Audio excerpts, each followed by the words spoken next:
가장 빠른 시간에 부자가 되는 비결이 있습니다. 뭘 것 같습니까? 부동산을 사야 될까요? 주식을 투자해야 될까요?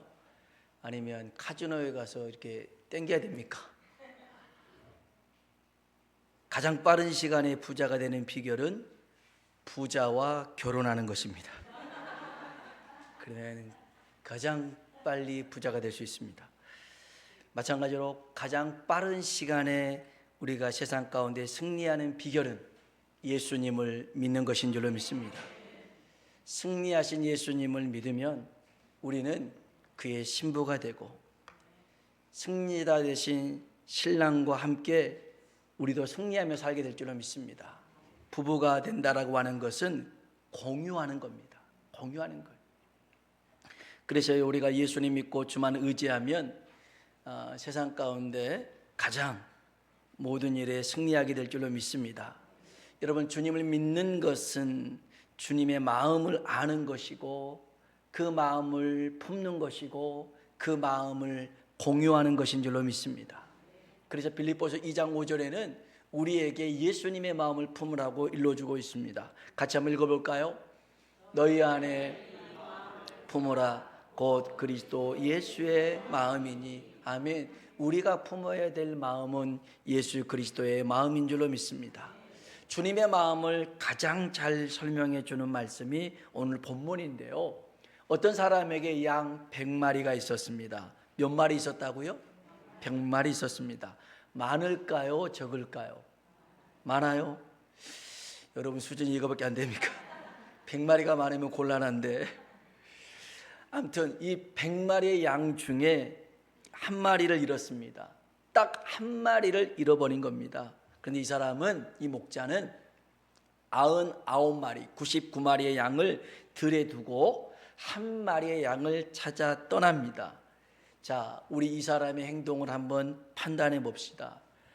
한 마리를 찾기 위해서 99마리의 양을 들에 놔두고 떠난 것, 잘한 겁니까? 잘 못한 겁니까?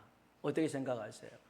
한 마리 때문에 99마리를 들에 아무도 없이 놔두고 한 마리를 찾아 나선 것, 잘한 걸까요? 잘못한 걸까요? 모르는 거겠죠. 우리는 잘 몰라요. 일반적으로 상식선에서 생각을 해보면 잘못한 일로 여길 수가 있습니다. 생각해 보세요. 한 마리 양 때문에 99마리의 양이 위험해질 수 있어요. 들에는 사나운 짐승이 있거든요.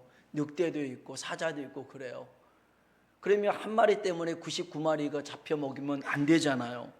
또 이 99마리 중에 어떤 놈이 또 이탈할지 몰라요. 또 도망갈지 몰라요.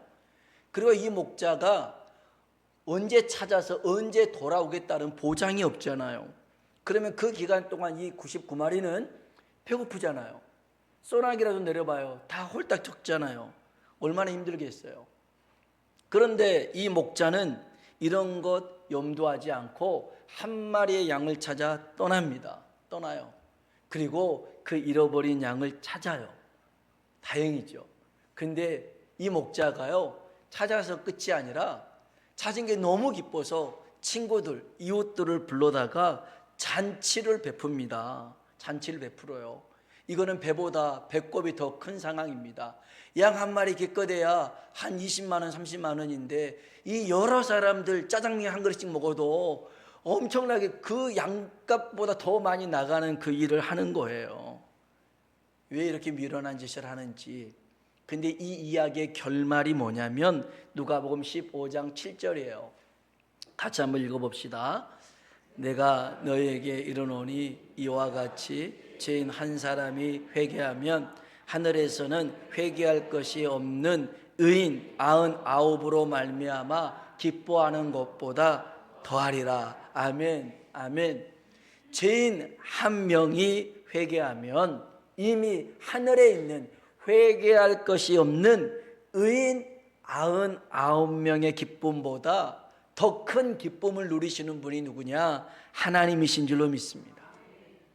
하나님은 한 명을 얼마나 소중히 여기시는지 그 마음을 알 수가 있죠.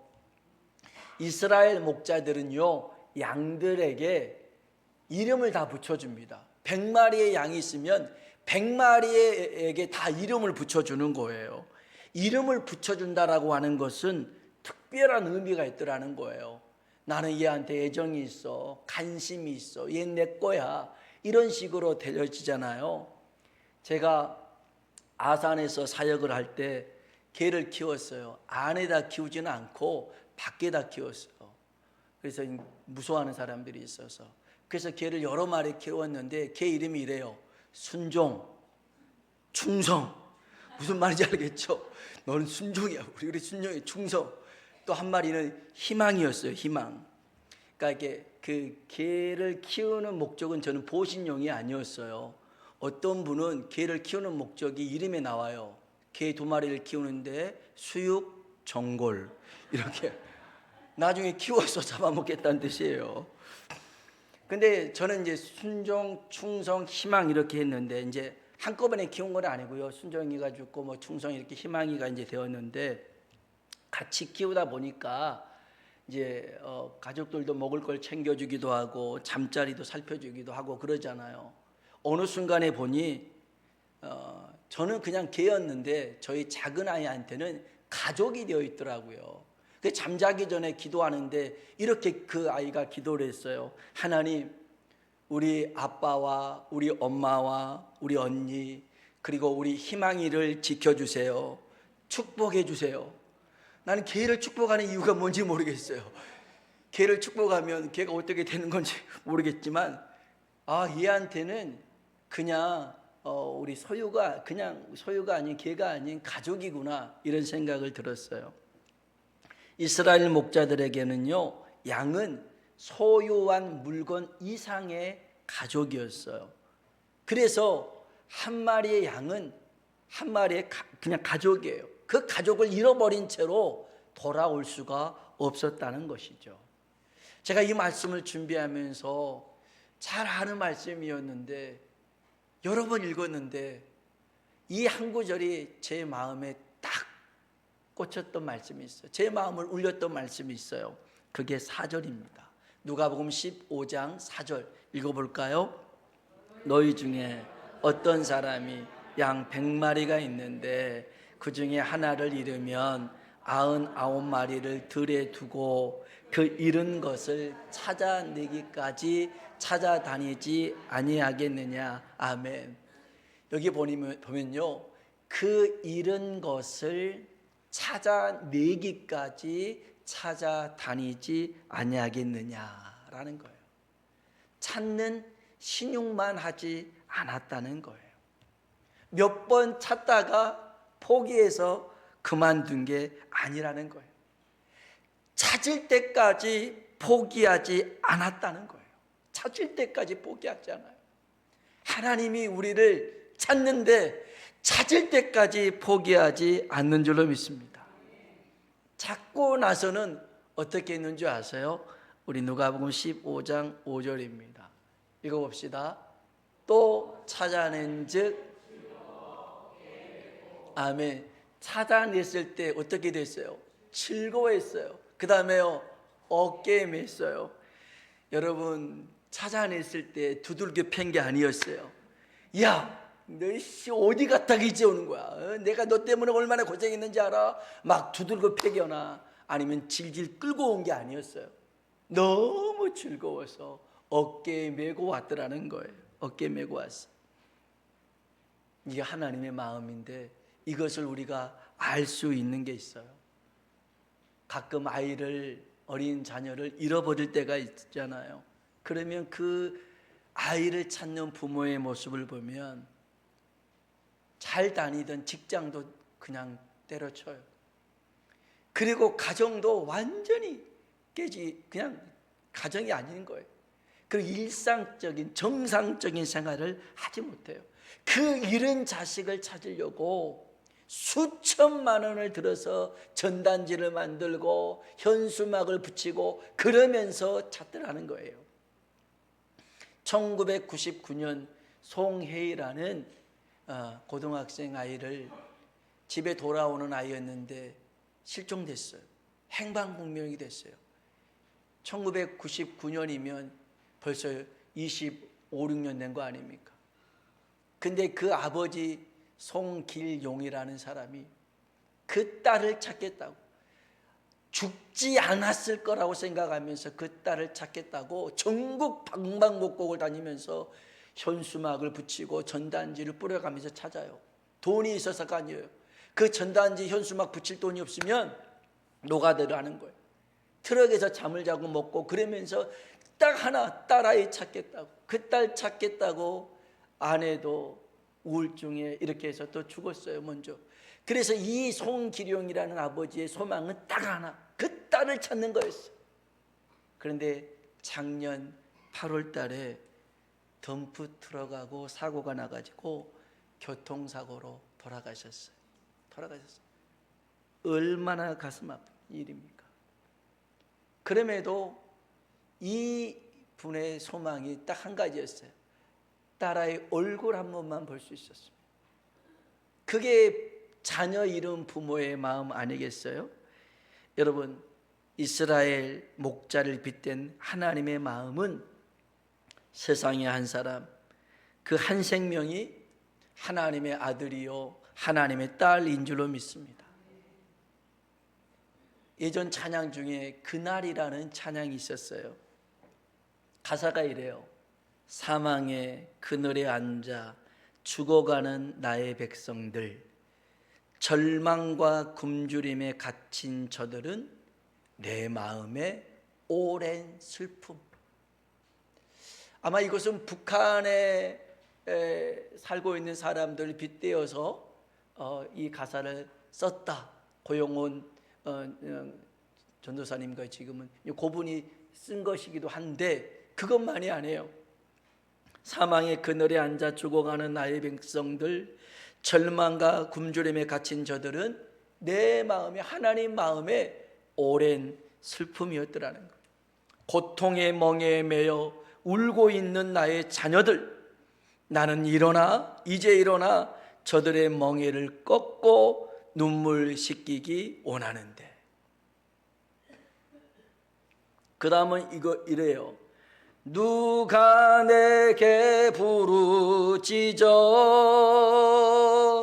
저들을 구원케 할까? 누가 나를 위해 가서 나의 사랑을 전할까? 나는 이제 보기 원하네. 나의 자녀들 살아나는 그날 기쁜 찬송 소리 하늘에 웃음소리 온 땅 가득한 그날. 아멘. 이 날이 우리 하나님이 한박 웃음을 짓는 날인 줄로 믿습니다. 여러분, 길 잃은 한 마리의 양은 다른 누가 아닙니다. 바로 저와 여러분입니다.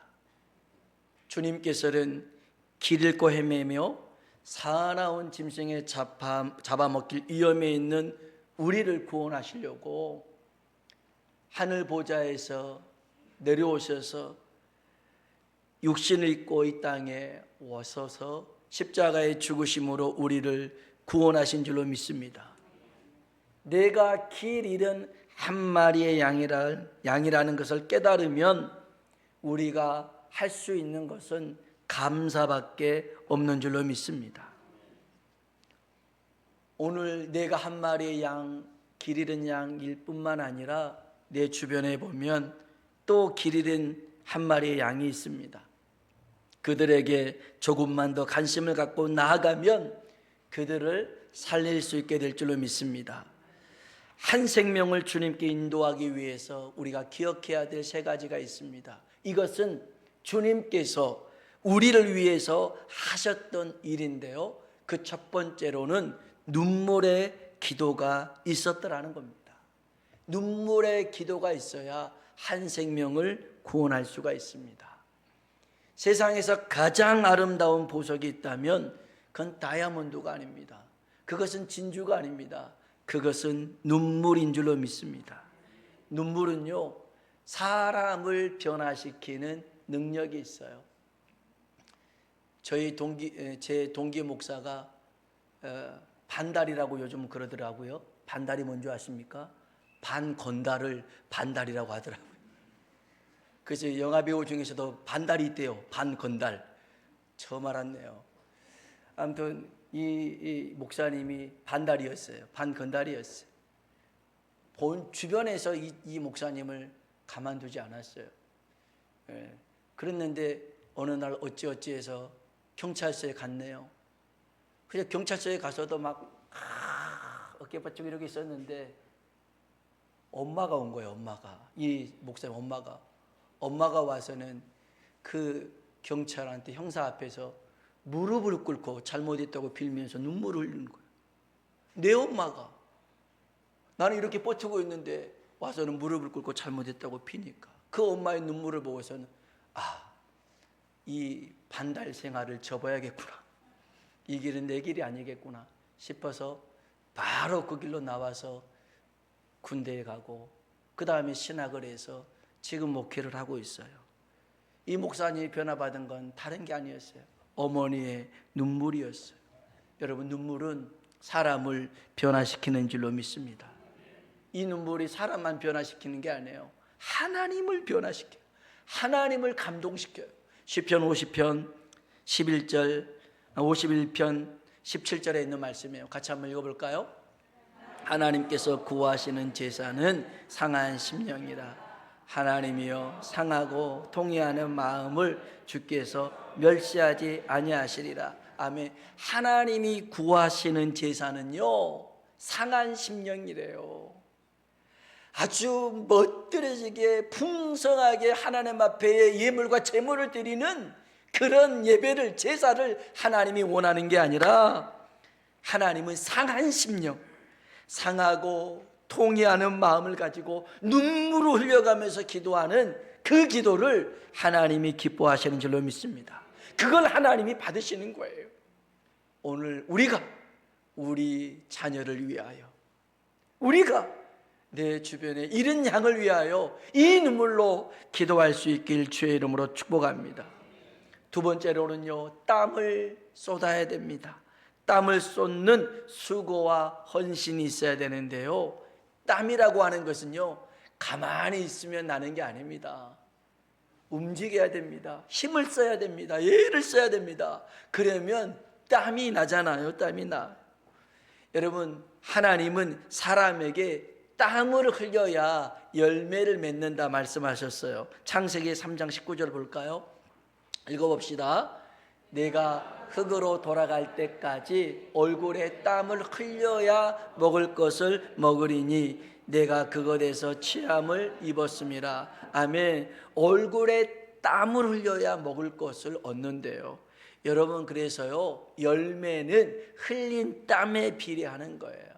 내가 얼마만큼 땀을 흘렸느냐에 따라서 열매를 거둘 수 있는 것인데, 여러분, 한 생명을 주님께로 인도하려면 그냥 안 되는 거예요. 땀 흘리는 수고와 노력과 헌신이 있어야 그 모습을 보고 감동을 받아요. 그 사람만 감동받는 게 아니라 하나님도 감동을 받으시죠. 그래서 고린도전서 15장 58절은 이렇게 얘기를 합니다. 같이 한번 읽어볼까요? 그러므로 내 사랑하는 형제들아, 견실하며 흔들리지 말고 항상 주의 일에 더욱 힘쓰는 자들이 되라. 이는 너희 수고가 주 안에서, 아멘, 너희 수고가 주 안에서 뭐하지 않아요? 헛되지 않아요. 헛되지 않아요. 주를 위하여 땀 흘려 일하는 모든 것들에 열매 맺게 될 줄로 믿습니다. 우리 주님께서 겟세마네 동산에서 기도하실 때에도 얼마나 기도를 열심히 하셨냐면, 기도할 때 땀방울을 흘렸어요. 여러분, 기도할 때 땀 흘려가며 기도하십니까?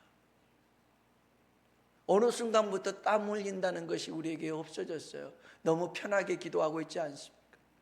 그런데 우리 주님이 땀 흘려가며 기도할 뿐만 아니라 그 땀방울이 얼마나 기도했으면 핏방울이 됐더라. 핏방울이 됐더라. 그래서 어떤 목사님이 이 성경 구절을 보고 안 믿었어요. 그 말 같은 소리를 해야지. 어떻게 사람의 이렇게 흐르는 땀이 핏방울이 되냐? 그래서 이 목사님이 너무 과했어요. 자기 성도들한테 이거는 말도 안 되는 소리니까 성경에서 지워버려라 그랬어요. 부흥사 목사님이셨는데. 그런데 이 목사님이 깨달은 게 있어요. 어디에 깨달았냐면 자기 아내 사모가 아이를 낳는데 난산인 거예요. 난산인 거예요. 그래서 옛날 얘기죠. 수술할 수도 있는데 이게 나야만 되는데 안 나오니까 얼마나 애를 쓰는지 그 사모가. 그래서 죽을 힘을 쓰는데 그 사모 얼굴을 보니까 땀을 온통 쏟는데 이 이마에 실핏줄이 터져가지고 여기에서 핏방울이 맺히더라는 거예요. 그제서야 깨닫는 거예요. 땀방울이 핏방울이 됐다는 게 거짓말이 아니었구나. 거기서 하나님 앞에 회개하고 자복하고 하나님 앞에 용서를 구했다는 거잖아요. 여러분, 우리 주님이 우리를 위해서 땀방울만 흘린 게 아니라 피를 쏟아가면서 우리를 구원하신 줄로 믿습니다. 그래서 세 번째는요, 피를 쏟는 희생이 있어야 되는 거예요. 한 생명을 구원하려면 눈물이 있어야 되고요, 눈물이라는 액체가 있어야 되고요, 땀이라는 액체가 있어야 되고요, 그 다음에 피라는 액체가 있어야 돼요. 여러분, 피는 세상에 그 어떠한 것보다 고귀한 것인데 보통 정상적인 사람의 몸에는 이 피가 4-5리터 있다고 그래요. 피는 심장에서 뿜어져 나오는데 23초 이 동안에 우리 온몸 한 바퀴를 도는 게 이 피라고 그래요. 이 피 속에는 우리의 그 몸속에 생명을 지탱하는 중요한 요소들이 있어요. 그래서 우리가 피를 두고 혈당 그러잖아요. 그래서 당뇨를 얘기할 때도 뭐 저혈당이 있고 고혈당이 있고 그러잖아요. 그 다음에 혈압이 있어요. 혈압이 있어요. 그래서 이게 고혈압, 저혈압도 있고, 혈관이 막히면 동맥경화라고 그러잖아요. 그리고 혈액이 있잖아요. 이게 고지혈증도 있는, 이런 여러 가지가 다 연관되어 있는 게 피인데, 피를 쏟아 생명을 만들 때가 있어요. 언제 그러느냐? 임산부가 자녀를 낳을 때 피를 쏟아가며 자녀를 낳은 것이죠. 예수님도 우리를 죄에서 구원하실 때 십자가에서 피 흘려 죽으심으로 우리를 구원하신 줄로 믿습니다. 성경은 피를 흘려야 죄가 용서함 받는다, 피를 통해서 죄 사함을 받는다라고 일러주고 있습니다. 우리 마지막으로 레위기 17장 11절에 있는 말씀입니다. 같이 읽어볼까요? 육체의 생명은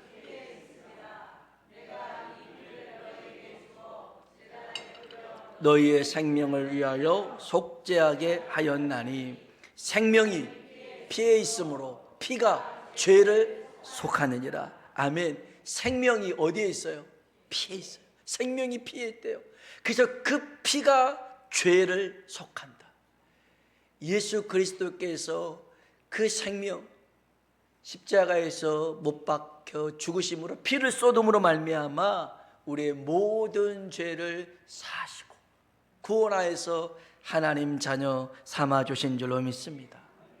이렇게 우리 주님이 우리를 위해서 눈물과 땀과 피를 쏟음으로 구원하셨습니다. 우리가 해야 될 것은 우리도 한 생명을 위해서 주의 마음을 가지고 주님처럼 살아가길 주의 이름으로 축원합니다. 기도하겠습니다.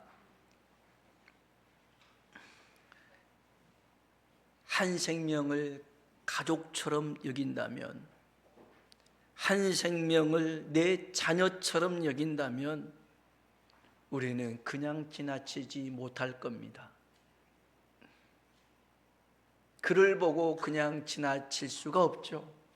길을 잃고 헤매고 아파하고 고통하며 괴로워하는, 죽어가는 그를 외면할 수가 없을 겁니다. 그래서 우리에게 먼저 구해야 될 것은 하나님, 주님의 마음을 내게도 부어 주옵소서.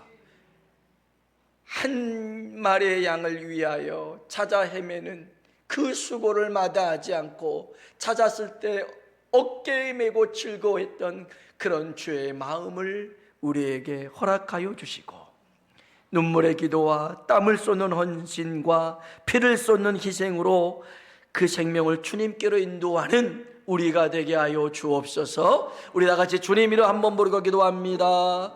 주여!